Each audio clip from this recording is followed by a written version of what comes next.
আজ আমি সুযোগ পেয়েছি এই 18 খণ্ডের শ্রীমদ্ ভাগবতম মহাপুরাণের রিভিউ করার। এবং এতদিন আমি রিভিউ করিনি, কিন্তু আজকে এই নববর্ষের দিনে ভাগবতমের রিভিউর থেকে শ্রেষ্ঠ আর কিছুই আমার মাথায় আসছে না। তাই জন্য আমি এই 18 স্কন্ধ বিশিষ্ট ভাগবতম মহাপুরাণের আজকে আপনাদের রিভিউ দেব। এবং অবশ্যই যখন আমি এই চ্যানেলটা শুরু করেছিলাম 2023 সালে, তখন আমি ভাগবতম যেহেতু খুলে ফেলেছিলাম তাই আনবক্সিং আর করা হয়নি। তখন এই চ্যানেলটার আইডিয়া ছিল না, এবং যে কারণে আমি আর ভাগবতমের কোনো আনবক্সিং ভিডিও দিতে পারিনি। কিন্তু এতদিন পরে আবার আমি আনবক্সিং ভিডিও দিচ্ছি, যদিও আমি প্রত্যেকটা খণ্ডে আলাদা আলাদা করে ভিডিও দিয়েছি। আপনারা সেগুলো দেখতে পারেন সেপারেটলি, কিন্তু আজকের ভিডিওতেও আপনি আলাদা আলাদা করে সেপারেট একটা আইডেন্টিটি পেয়ে যাবেন প্রত্যেকটা বিষয়ে। এবং ভাগবতমের সবথেকে গুরুত্বপূর্ণ যেটা আমার লেগেছে সেটা হচ্ছে এর ভাষা এত সুন্দর। একবার যে ভাগবতম পড়তে শুরু করে তার আর অন্য কিছুতেই আর রুচি আসে না। তো এই পুরো ভাগবতমের সেটটার আজকে আমি খণ্ডে খণ্ডে রিভিউ আপনাদের সাথে শেয়ার করতে চলেছি। এটা হচ্ছে ভাগবতমের প্রথম স্কন্ধ, এবং এই স্কন্ধটি অন্যান্য যে খণ্ডগুলো আছে সেই খণ্ডের থেকে অনেকাংশেই বাহুল্য বিশিষ্ট।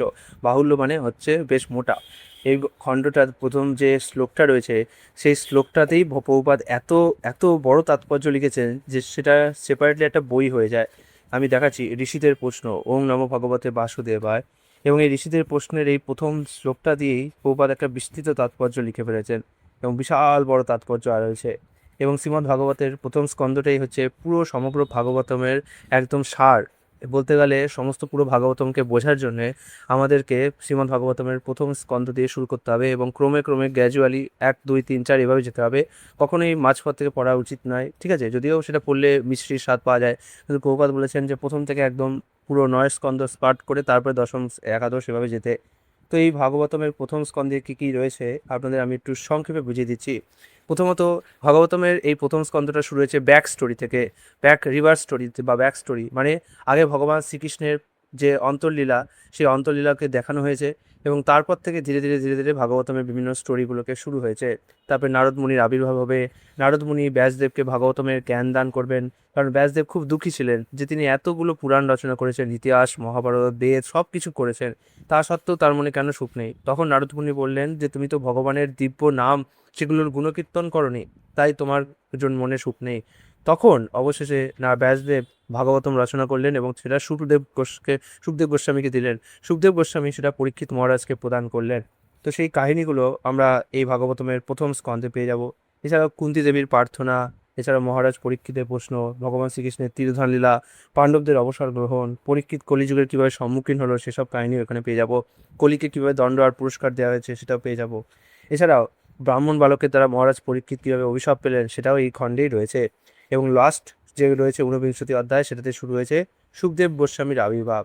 এবং ভাগবতমের অবশ্যই প্রথমে রয়েছে শ্লোক, তারপরে রয়েছে তার অর্থ, তারপর অনুবাদ, তারপরে তাৎপর্য। এতে কি হয়, পড়ার বেশ সুবিধা হয়।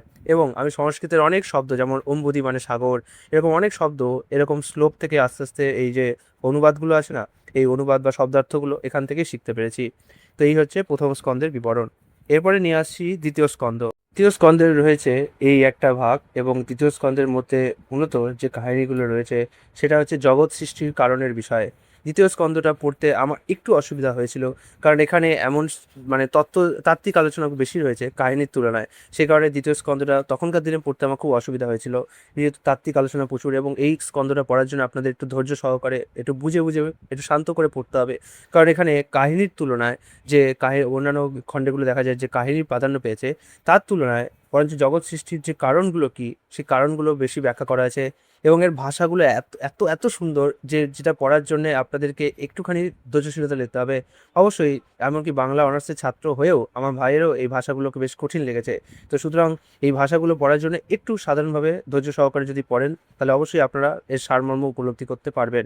তো দ্বিতীয় স্কন্ধটা মেনলি ফোকাস করেছে কীভাবে জগৎ সৃষ্টি হলো, পরমেশ্বর ভগবান কি, পরমেশ্বর ভগবান কীভাবে অবতার গ্রহণ করেন, ভগবান কিভাবে এই ধরাধামে অবতীর্ণ হন, পরমেশ্বর ভগবানের কোন কোন অবতার কোন কোন কার্যের জন্য রয়েছেন, এছাড়াও ভগবানের বাণী কি ইত্যাদি, এই সমস্ত বিষয়গুলো মূলত জগৎ সৃষ্টির কারণগুলো এই দ্বিতীয় স্কন্ধ আলোচনা করা হয়েছে। এরপরে আসছে 3 নম্বর খণ্ড। 3 নম্বর খণ্ডের দুটো ভাগ রয়েছে, প্রথম ভাগ এবং তৃতীয় ভাগ। প্রথম ভাগে আমরা দেখে নিই এর বিষয়বস্তু কি রয়েছে। প্রথম ভাগে মূলত মৈত্রেয় মুনিকে বিদুরের যে প্রশ্নগুলি সেগুলো করা হয়েছে। বিদুর মৈত্রেয় মুনিকে অনেক গুরুত্বপূর্ণ প্রশ্ন করেছিল, ঠিক আছে? সেই গুরুত্বপূর্ণ প্রশ্নগুলোর মধ্যে ভগবানের বা প্রধানত ছিল হচ্ছে কিভাবে সৃষ্টি হয়েছিল। তো মৈত্রেয় মুনি বিদুরকে সেই সমস্ত সৃষ্টির বিষয়গুলো ব্যাখ্যা করেছিলেন, যেমন ব্রহ্মার প্রার্থনা, সৃষ্টির বিভাগ, চতুর্দশ ভুবন সৃষ্টি, পরমাণু থেকে কালের গণনা কীভাবে হয়, গর্ভদর্শয়ে বিষ্ণু থেকে ব্রহ্মার কীভাবে আবির্ভাব হয়। অর্থাৎ এই খণ্ডটির প্রথম ভাবটি পুরোপুরি ফোকাস করে যে কীভাবে সৃষ্টি হয়েছে এবং কীভাবে অন্যান্য কুমারদের সৃষ্টি, বরাহদেবের আবির্ভাব, তিথির গর্ভধারণ, ঠিক আছে, এবং বরাহদেবের কাহিনীও আমরা এই খণ্ডেই পাই। এরপরে আসছে হচ্ছে এর দ্বিতীয় ভাগ। এর দ্বিতীয় ভাগটি মূলত কপিল দেবের প্রতি দেবহূতির প্রার্থনার সাথে যুক্ত রয়েছে, এবং এখানে আমরা দেখতে পাচ্ছি হিরণ্যাক্ষের সাথে বরাহদেবের যুক্ত। হিরণ্যাক্ষের সাথে বরাহদেবের যুক্ত কিছু অংশ এই প্রথম ভাগের শেষে পাই, এবং কিছু অংশ পাই হচ্ছে আমরা দ্বিতীয় ভাগের প্রথম দিকে, এবং পুরোপুরি এটা ফোকাস করেছে হিরণ্যাক্ষ আর বরাহদেবের ভূমিকার ওপর। এছাড়াও দেবহূতি যে কপিল মুনিকে যেসব প্রশ্ন করেছে ভগবান কপিলকে, সেই সমস্ত বিষয় রয়েছে। জড়া প্রকৃতির মৌলিক তত্ত্ব বিষয় রয়েছে, জড়া প্রকৃতি কীভাবে সৃষ্টি হয়েছে, মানুষ কীভাবে সৃষ্টি হয়েছে, আত্মা কী, পরমাত্মা কী ইত্যাদি বিভিন্ন রকম তত্ত্বগুলো এই এখানে আলোচনা করা হয়েছে। এই অধ্যায়গুলোকে একটু ধৈর্য সহকারে আপনাদের পড়তে হবে। এরপরে আসছে হচ্ছে চতুর্থ স্কন্দ। চতুর্থ স্কন্দেরও প্রথম স্কন্দের মতো দুটো ভাগ রয়েছে, প্রথম ভাগ আর হচ্ছে দ্বিতীয় ভাগ। প্রথম ভাগটা আমি আগে দেখাচ্ছি। প্রথম ভাগে চতুর্থ স্কন্ধে মূলত রয়েছে বিভিন্ন রকমের কাহিনী, এবং এখান থেকেই মূলত কাহিনী শুরু হচ্ছে। শিব এবং সতীর বার্তালাপ, সতীর দেহত্যাগ, মনুকন্যাদের বংশাবলী, শিবের প্রতি দক্ষের অভিশাপ, এই সমস্ত কাহিনীগুলি প্রথম ভাগেই রয়েছে। এবং এই যে পুরো ভাগবতের এই খণ্ডটা, এটা থেকে আমরা জানতে পারি যে কিভাবে আমাদের বৈষ্ণব নিন্দা শ্রবণ করা উচিত নয়, এবং বৈষ্ণব নিন্দা শ্রবণ করলে কি করা উচিত। আগের যে খণ্ডগুলো সেগুলোর মধ্যে একটা বিভিন্ন রকম ফোকাস ছিল, এবং এখান থেকে আমরা বিভিন্ন রকম আলাদা আলাদা যে তত্ত্বগুলো সেগুলোকে বুঝতে পারবো। এছাড়াও ধ্রুব মহারাজের যে অমূল্য কাহিনীটা রয়েছে সেটাও এই খণ্ডেতেই পাওয়া যায়। ধ্রুব মহারাজের ভগবদ্ধামে গমন এবং বেন রাজা এবং পিতু মহারাজের কাহিনী এখানে পাওয়া যায়। এবং এখানে যে অন্তিম আছে সেখানে পিতু মহারাজের যে অশ্বমেধ যজ্ঞ এবং পৃথিবী দহন, এই কাহিনীগুলো এখানে রয়েছে। এরপরে আসছে হচ্ছে চতুর্থ স্কন্ধের দ্বিতীয় ভাগ। চতুর্থ স্কন্ধের দ্বিতীয় ভাগে পিতু মহারাজের কাহিনী দিয়ে শুরু হচ্ছে। তারপরে পিতু মহারাজের কাহিনী এখানে চলেছে, রুদ্রগীত কীর্তন রয়েছে। এছাড়াও রাজা পুরঞ্জনের কাহিনী, যিনি কিনা প্রচণ্ড ভোগাসক্ত ছিলেন, তার কাহিনী এখানে রয়েছে। পুরঞ্জন হচ্ছে মানবদেহের অনেকটা প্রতীক বলতে পারেন, ঠিক আছে। এছাড়াও প্রাচীন বহি প্রচেতাদের কার্যকলাপ এবং নানা রকম যে জগৎ সৃষ্টির সম্বন্ধে ভগবানের যে তত্ত্বগুলো আছে সেগুলো কিন্তু এই প্রথম আর দ্বিতীয় ভাগে রয়েছে। এরপরে আমরা পঞ্চম স্কন্ধে পুরো সৃষ্টির বর্ণনা পাবো। পঞ্চম স্কন্ধটা খুব ইম্পর্টেন্ট, কারণ এই পঞ্চম স্কন্ধেই রয়েছে নরকের বর্ণনা, সৃষ্টির বর্ণনা, পাতাল লোকের বর্ণনা ইত্যাদি গুরুত্বপূর্ণ বর্ণনা, ব্রহ্মাণ্ডের গঠন বর্ণনা, সূর্য কীভাবে তৈরি হলো, সূর্যের গঠন বর্ণনা, ঠিক আছে। এছাড়াও কিছু কাহিনী রয়েছে ভগবান ঋষভদেবের কাহিনী, তারপরে রয়েছে ঋষভদেবের উপদেশ, ভরত মহারাজের যে চরিত্র কথা সেটাও এখানেই পাচ্ছি আমরা। ভরত মহারাজের কাহিনীটা অনেক বড় আছে। এবং তারপরে আমরা পাচ্ছি সংসার সুখের মহারণ্য, কী করে সংসার আমাদেরকে বেঁধে রাখে সেটাও এখানে পাচ্ছি। জম্বুদ্বীপের বর্ণনা, গঙ্গার অবতরণ, ভগবানের প্রতি জম্বুদ্বীপবাসীদের প্রার্থনা, ব্রহ্মাণ্ডের গঠন বর্ণনা, সূর্যের গতির বর্ণনা, কক্ষপথের বর্ণনা, শিশুমার চক্র, পাতাল লোকের বর্ণনা, এবং লাস্টে রয়েছে অনন্তদেবের মহিমা এবং নরকের বর্ণনা। তো এই চ্যাপ্টারটা খুবই ইম্পর্টেন্ট, এই খণ্ডটা খুবই ইম্পর্টেন্ট হয়ে যায়। ব্রহ্মাণ্ডের গঠন পুরো এখানে বর্ণনা করা হয়েছে এবং নরকের গঠনও এখানে বর্ণনা করা হয়েছে। এরপরে আসছে 6 নম্বর। 6 নম্বর খণ্ডটা খুব ইম্পর্টেন্ট, কারণ এখানে আমরা অজামিলের কাহিনী পাই, যে অজামিল কিনা নাম ভাস করেছিল, নামাভাস, কারণ সে প্রথম জীবনে একজন ব্রাহ্মণ ছিল নিষ্ঠাবান, কিন্তু পরবর্তীকালে সে এক বেশ্যাসক্ত হয়ে যায় এবং ক্রমাগত সংসারের পাপ করতে থাকে। কিন্তু তার ছোট ছেলের নাম সে নারায়ণ রেখেছিল, এবং নারায়ণ নারায়ণ ডাকতে ডাকতে তার নামের নামাভাস হয়ে যায়। তো এই খণ্ডে আমরা পাই যে নামের মহিমা কী। তো নামের মহিমা ব্যাপারে জানার জন্য এই খণ্ডটা খুবই ইম্পর্টেন্ট হয়ে যায়। বিশেষত যমরাজ যমদূতদের কী বলেছিলেন যে যারা যারা নাম করে তাদেরকে আমার কাছে কখনোই এনো না, সেটা আমরা পাই। এছাড়াও আমরা পাই এখানে বৃত্তাসুর। বৃত্তাসুর যে অসুর হয়েও কীভাবে ভগবানের একজন ভক্ত হয়েছিল সেই কাহিনী আমরা পাই, যেটা আমাদেরকে বোঝাতে সাহায্য করে যে ভগবানের ভক্ত অসুরকুলে জন্মগ্রহণ করলেও তাকে কিন্তু আমাদের ভক্ত হিসেবে মনে নিতে হবে। এবং বৃত্তাসুরকে বধ করার জন্য ইন্দ্রের একটা অভিশাপ পেতে হয়েছিল, সেটাও এখানে পাই। এছাড়াও আমরা বৃত্তাসুরের পূর্ব কাহিনী পাই, যেখানে সে চিত্রকেতু ছিল এবং দেবী শিবকে উপহাস করার জন্য সে দেবী পার্বতী তাকে অভিশাপ দিয়েছিল। এ থেকে আমরা বুঝতে পারি যে অবশ্যই আমাদের কোনো বৈষ্ণব নিন্দা করা উচিত নয়, ঠিক আছে। এছাড়াও আমরা এখানে পুংসবন বীতির কাহিনী এবং অবশ্যই বললাম অজামিলের কাহিনী সেসব এখানে পাই। বিশেষত মনুষ্য জাতির কর্তব্য কর্ম এইখানে ফোকাস করা হয়েছে এই চ্যাপ্টারটা, এই খণ্ডটার মধ্যে। তো আপনারা দেখতেই পাচ্ছেন। এরপরে আমরা সপ্তম স্কন্ধে চলে যাই। সপ্তম স্কন্ধটা পুরোপুরি রয়েছে ভগবান নৃসিংহদেব এবং প্রহ্লাদ মহারাজের কাহিনী, এবং এই স্কন্ধটাতে আমরা প্রহ্লাদ মহারাজের দিব্য অনুপম চরিত্রের ব্যাপারে শ্রবণ করতে পারবো। সপ্তম স্কন্ধের ফোকাস হচ্ছে, দাঁড়ান দেখি, সপ্তম স্কন্ধের মেন ফোকাস হচ্ছে ভগবত তত্ত্ব বিজ্ঞান। এবং এই স্কন্ধে আমরা প্রথম থেকে পাই ভগবান সকলের প্রতি সমদর্শী, অর্থাৎ এখান থেকে আমরা জানতে পারি যে দেবতা হোক বা অসুর হোক, ভগবান কিন্তু কারোর সাথে পক্ষপাতিত্ব করেন না। এছাড়া আমরা দৈত্যরাজ হিরণ্যকশিপুর কাহিনীও এখানে পাই। হিরণ্যকশিপু কীভাবে প্রহ্লাদকে এবং নানা দেবতাদের কষ্ট দিয়েছিল সেই কাহিনীও পাই। এবং দৈত্য বালকদের প্রতি প্রহ্লাদের উপদেশ, নৃসিংহদেবের দৈত্যরাজ বধ, প্রহ্লাদের প্রার্থনা, নৃসিংহদেবের ক্রোধ উপশম, এটাও এখানে পাই। ভক্তপ্রবর প্রহ্লাদের চরিত্র আমরা পাই। এছাড়াও চতুর্বর্ণ, চতুরাশ্রম এবং গৃহস্থ জীবনে কী কর্তব্য কর্ম, সভ্য মানুষদের প্রতি কী উপদেশ নারদমুনি দিয়েছেন, সেসব কাহিনীগুলোও আমরা এখানে পাই। তো ভগবত তত্ত্ববিজ্ঞানের ওপর এই এই খণ্ডটি ফোকাস করেছে। এরপরে আমরা অষ্টম স্কন্ধে চলে যাই। অষ্টম স্কন্ধে আমরা বামন দেবের কাহিনী পাবো এবং অষ্টম স্কন্ধটি পুরোপুরি বামন দেবের কাহিনীর ওপরই ফোকাস করেছে। অষ্টম স্কন্ধে সৃষ্টির সংবরণ কী করে ভগবান করেন সেটা আমরা দেখতে পারি। এখানে আমরা দেখছি মনুবন কি, গজেন্দ্রর কাহিনী আমরা এখানে পাবো, গজেন্দ্র স্তব কি, তারপরে পাবো হচ্ছে দেবতাদের কাছে সুরক্ষা, ভগবানের কাছে দেবতাদের সুরক্ষা প্রার্থনা পাবো, দেবতা অসুরদের সন্ধি পাবো এবং সমুদ্র মন্থনের কাহিনী আমরা এই স্কন্ধে পাবো। বিষ পান করে কীভাবে ভগবান শিব দেবতাদের রক্ষা করেছিলেন, বিশ্বব্রহ্মাণ্ডকে রক্ষা করেছে সেটা আমরা পাবো। ক্ষীর সমুদ্র মন্থন, মোহিনী মূর্তির অবতার, এই অংশে আমরা পাবো। এছাড়াও ভাবী বনুদের বর্ণনা, ব্রহ্মাণ্ডের ব্যবস্থাপনা কীভাবে হয়, বলি মহারাজের কাহিনী আমরা এখানে পাবো। বামনদেব রূপে বলি মহারাজ কী করে ছিলেন, বামনদেব রূপে বলি মহারাজের কাছে কীভাবে গিয়েছিলেন ভগবান, সেই কাহিনী আমরা এখানে পাবো। বলি মহারাজকে কীভাবে বন্ধন করেছিলেন সেটা পাবো। তো ভগবানের মৎস্যাবতার, মানে ভগবানের বামন অবতার, মৎস্যাবতার এবং মোহিনী অবতার, এই তিনটে অবতার এখানে প্রকাশ করা হয়েছে এই স্কন্ধে। এরপরে আমরা 9 নম্বর স্কন্ধে চলে যাই। নবম স্কন্ধতে ভগবান রামচন্দ্রের অনুপম লীলা রয়েছে এবং শুধু রামচন্দ্রের যে লীলাও নয় এবং আরও অনেক কিছু রয়েছে। মূলত যখন আমরা বৈষ্ণব অপরাধ করি সেখানে কী করে ক্ষমা প্রার্থনা করতে হয় সেটা আমরা পাবো। যেমন আমরা দেখছি যে অম্বরীশ মহারাজের চরণে দুর্বাসা মুনি অপরাধ করেছিলেন, তখন দুর্বাসা মুনি জীবন রক্ষা করার জন্য অম্বরীশ মহারাজের কাছেই ভগবান পাঠিয়েছিলেন যে অম্বরীশ মহারাজের কাছে যদি ক্ষমা চাও তবেই তোমার জীবন রক্ষা হবে।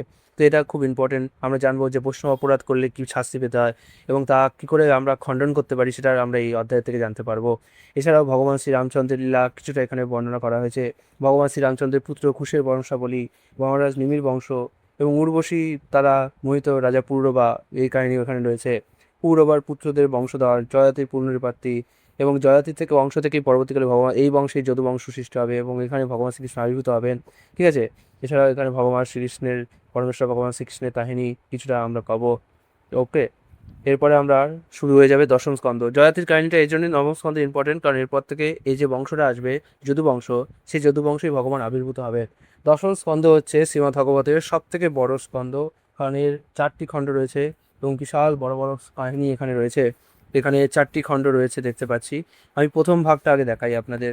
প্রথম ভাগে রয়েছে ভগবান শ্রীকৃষ্ণের দিব্য লীলাবলী এবং এখানে ভগবান শ্রীকৃষ্ণের অনুপম লীলাবলী আপনারা পাবেন হচ্ছে এই দশম স্কন্ধের পুরো প্রকাশ করে। অবশ্যই একাদশ স্কন্ধেও কিছু লীলা রয়েছে, কিন্তু দশম স্কন্ধের লীলাগুলি অত্যন্ত মধুর, কারণ এখানে ভগবান শ্রীকৃষ্ণের যে লীলা মুনিগণও দেখতে পায় না, অর্থাৎ বাল্যলীলা, সেই বাল্যলীলাগুলো ভগবান এখানে রয়েছে। যেমন কংসের অত্যাচার, নন্দ বসুদেবের মিলন, শ্রীকৃষ্ণের মুখের মধ্যে বিশ্বরূপ প্রদর্শন, তৃণাবর্তেশ্বর পথ, বিভিন্ন অসুর বধের লীলাগুলো এবং যমলার্জুন বৃক্ষ উদ্ধার, এই সমস্ত লীলাগুলো কিন্তু এবং ব্রহ্মা কর্তৃক গোবৎস হরণ এই প্রথম ভাগে রয়েছে।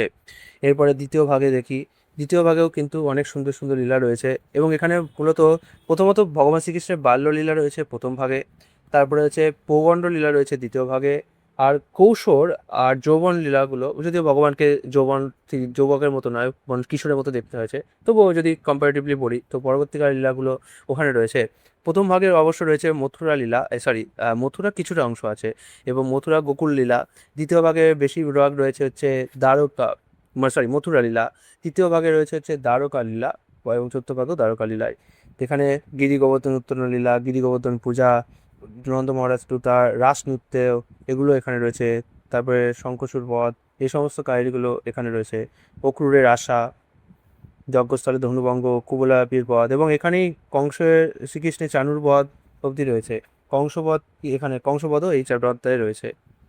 তারপরে আমরা চলে যাচ্ছি হচ্ছে 3 নম্বর ভাগ। 3 নম্বর ভাগে রয়েছে ভগবান শ্রীকৃষ্ণের মানে পরবর্তীকালের লীলাগুলি, যেগুলো কিনা তিনি দ্বারকায় করেছিলেন। যে ভগবান শ্রীকৃষ্ণ তার গুরুপুত্রকে উদ্ধার করলেন, ফুদ্দাবের বৃন্দাবনে আগমন, ভ্রমর গীত, ভক্তদের তুষ্ট করলেন, হস্তিনাপুরে গমন, তারকাপুরী প্রতিষ্ঠা, মুচুকুন্দের উদ্ধার, রুক্মিণী দেবীকে হরণ করা, রুক্মিণী দেবীর সাথে বিবাহ, এ সমস্ত এখানে পাওয়া যায়। সমন্তক মণি, পদ্মুনের রীতিকথা, ঠিক আছে, জাম্বুবানের সাথে যুক্ত, এই সমস্ত লীলাগুলি এখানে পাওয়া যাচ্ছে। তারপরে বলরামের বৃন্দাবন পরিদর্শন, পণ্ডক নকল বাসুদেব পণ্ডককে উদ্ধার এখানে পাওয়া যাচ্ছে। এরপরে আসে হচ্ছে এর চতুর্থ ভাগ, যেটা আমি এখন পড়ছি, এটা আমার এখনো সম্পূর্ণ হয়নি। আমি এপ্রিল মাস থেকে অবশ্যই সোম থেকে শনি ভাগবতী পাঠ করব, এবং তারপরে শুধু রবিবার দিনটা একটা বিশেষ কোনো ভিডিও বানাবো। তাহলে আমার ভাগবতমটা সম্পূর্ণ হবে, কারণ আমি ভাগবতমটা তাড়াতাড়ি সম্পূর্ণ করতে চাই। আমি সেই 2023 সাল থেকে ভাগবতম পড়ে যাচ্ছি, কিন্তু এখনও সম্পূর্ণ করা হচ্ছে না। তো আমাকে খুব শীঘ্রই ভাগবতম সম্পূর্ণ করতে হবে। তারপরে চৈতন্য চৈতামৃত শুরু করতে হবে। এখানে দুর্যোধনের অপমানিত বোধ করলেন, শাল্যকে বধ করলেন, এগুলো এখন চলছে। তীর্থে গমন এতদূর অবধি পড়া হয়েছে, পাঠ হয়েছে। এবং আজ কালকে এ থেকে ব্রাহ্মণ সুদামার কাহিনী আমরা পাবো। তো সুদামার কাহিনী আমরা এখান থেকে পাবো। ঠিক আছে। বসুদেব উপদেশ প্রদান, অর্জুনের সুভদ্রা হরণ, দেবাদিদেব শিবের রক্ষা, শ্রীকৃষ্ণ ও অর্জুন ব্রাহ্মণকুত্তকে উদ্ধার করলেন, ইত্যাদি কাহিনীগুলো এখানে রয়েছে। এরপরে আসছে যে একাদশ স্কন্ধ। একাদশ স্কন্ধটা খুব ইম্পর্টেন্ট হয়ে যাচ্ছে, কারণ এখানে ভগবান শ্রীকৃষ্ণ উদ্ধবকে কিছু উপদেশ দিয়েছিলেন, যেগুলো উদ্ধব গীত নামেও পরিচিত। ভগবান শ্রীকৃষ্ণ অর্জুনকে যে উপদেশ দিয়েছিলেন সেগুলো তো ভগবদ গীতা, কিন্তু উদ্ধবকেও কিছু উপদেশ দিয়েছিলেন। সেই উপদেশগুলো আমরা এই স্কন্ধে পাবো। এটারও দুটো ভাগ আছে। এর প্রথম ভাগে আমরা দেখছি যদু বংশের প্রতি অভিশাপ, নিমি মহারাজের সঙ্গে নবযোগেন্দ্র সাক্ষাৎ, নিমি মহারাজকে ভগবান অবতার সমূহ ব্যাখ্যা করলেন, বসুদেবের প্রতি নারদ মুনির উপদেশ, মায়ের কবল থেকে মুক্তি লাভ, পিঙ্গলা কাহিনী, যাদবদের প্রভাসে গমন, সকঙ্করের প্রভৃতি, সন্ন্যাস ও তত্ত্বগানের উৎসে, এই সমস্ত কাহিনীগুলো এখানে পাবো। আর দ্বিতীয় স্কন্ধে আমরা পাবো হচ্ছে, যেহেতু আমি এগুলো পড়িনি এখনো, তাই আমি ঠিক বলতে পারবো না এখনো কি আছে এই বিষয়বস্তু। আমি জাস্ট এর সূচিপত্র দেখাতে পারি।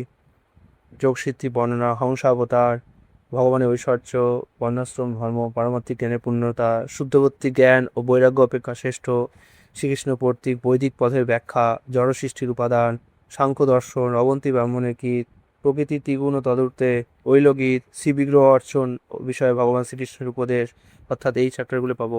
আর এরপরে আসছে সব থেকে আমাদের যেটা জানতে ইচ্ছা করে, সেটা যে ভবিষ্যৎ, সেই ভবিষ্যতে কি কি ঘটবে সেগুলো শ্রীমদ্ ভাগবতের একদম দ্বাদশ স্কন্ধে রয়েছে।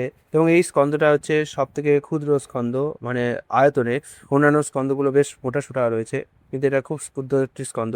এটা হচ্ছে এই ভাগবতমের দ্বাদশ স্কন্ধটার প্রকাশ হয়েছে অবক্ষয়ের যুগ নামে, অর্থাৎ কলিযুগের বর্ণনাগুলো এখানে রয়েছে। কলিযুগের লক্ষণ, কলিযুগের রাজবংশ, ভূমিগীতা, মহারাজ পরীক্ষিতের দেহত্যাগ, পৌরাণিক গ্রন্থাবলী, নরনারায়ণ ঋষির প্রতি মার্কণ্ডেয় ঋষির প্রার্থনা, মার্কণ্ডেয় ঋষি ভগবানের মায়াশক্তি দর্শন করলেন, ভগবান শিব এবং উমা কর্তৃক মার্কণ্ডেয় ঋষির প্রশংসা, শ্রীমদ্ ভাগবতের সারসংক্ষেপ, শ্রীমদ্ ভাগবতের মহিমা এখানে আমরা পাবো।